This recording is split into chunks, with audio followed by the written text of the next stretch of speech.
Hello, bonjour, bonsoir, bienvenue à tous. Deux petites limites à calculer. Regardez, on va calculer lim de radical de n moins 2n quand n tend vers plus l'infini. Et ici de l'autre côté, lim de 5 exposant n moins 3 exposant n sur 5 exposant n plus 1 moins 2 exposant n moins 1 quand n tend vers l'infini. Et vous allez aimer. Et je vous dis, si vous êtes nouveau sur cette page, sur cette chaîne, je vous invite à vous abonner, à liker et puis à partager pour tout le monde. On commence ici.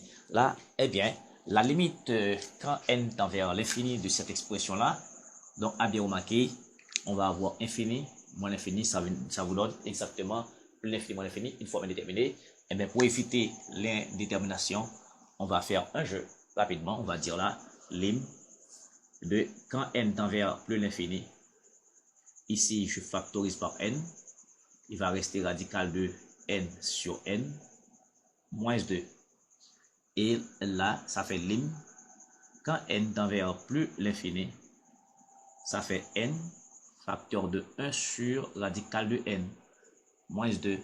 Parce que radical de n sur n, ça fait 1 sur radical de n. Si vous voulez, je dis 1 sur radical de n sur n, ça fait radical de n par radical de n sur radical 1 sur n par radical de n. Et radical de n par radical de n, ça fait radical de n au carré, ça va faire n sur n, radical de n, et nous simplifions, ça fait 1 sur radical de n. C'est ça, de ça qu'il s'agit là. Maintenant, en remplaçant par l'infini, on va avoir k sur infini, et k sur infini, ça fait 0. Donc, en remplaçant par plus l'infini, je vais rester plus l'infini par moins 2 de ce côté, parce que là, on va avoir 0, 0 moins 2, ça fait moins 2. Donc, tout ceci là nous donne moins l'infini. Vous pouvez aussi passer par l'expression conjuguée, d'accord, pour trouver la même limite. Maintenant, vous allez multiplier le numérateur. Vous allez considérer comme s'il y avait un 1 ici, et vous multipliez le numérateur par son conjugué et les dénominateurs par l'expression conjuguée du numérateur, et vous allez trouver le même résultat. Ok. Ici, pas la peine de remplacer. Pas la peine de remplacer. On va regarder les termes dominants ici, c'est 5 exposant n. Parce que là, vous allez, si vous remplacez, 5 exposant n va tendre vers l'infini, 3 exposant n va tendre vers l'infini. Et rapidement, vous allez voir justement que ça ne donne aucun résultat. D'accord, pour moi. Et bien, pour calculer cette petite limite, je vais faire, parce que dans 5 exposant n plus 1, il y a 5 exposant n. Donc 5 exposant n est le terme dominant. Ça va faire lim.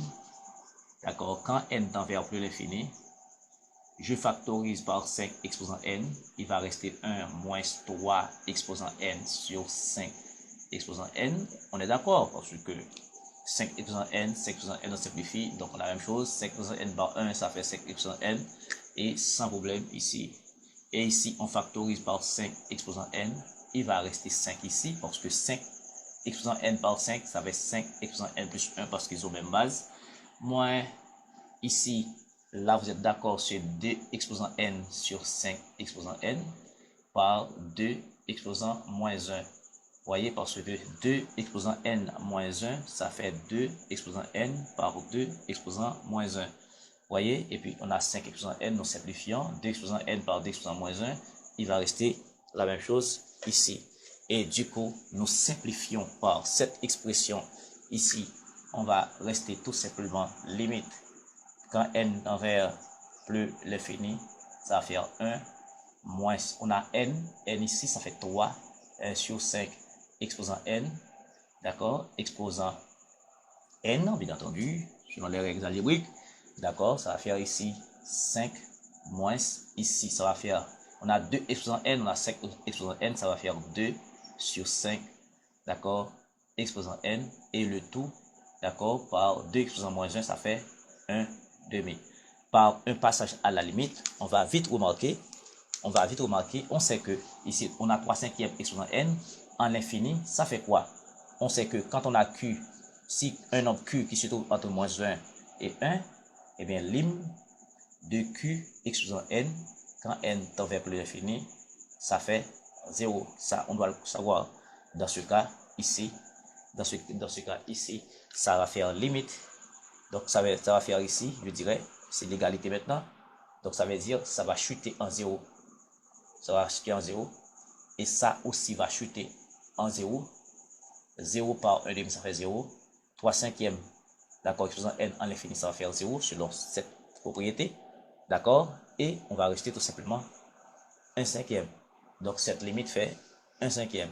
Mais je dois vous rappeler aussi, si on a Q qui se trouve entre moins 1, alors bien entendu, si Q est supérieur, si Q est, alors je dirais, est supérieur à 1, eh bien, limite de Q exposant n, quand n tend vers plus l'infini, ça fait plus l'infini. Par exemple, si vous avez limite de 5 car exposant n, quand n tend vers plus l'infini, eh bien, c'est comme si là, on va avoir à plus l'infini, car 5 tend vers l'infini, 4 tend vers l'infini, donc ça veut dire 5 tend vers l'infini plus rapidement que 4 qui accompagne une croissance comparée, ça va faire plus l'infini. J'espère que cette petite vidéo vous aura été utile. Si tel est le cas, je vous invite à vous abonner, surtout les nouveaux, à liker et puis à partager pour tout le monde. Merci, je vais revenir pour d'autres exercices de mathématiques parce que je suis là à votre service.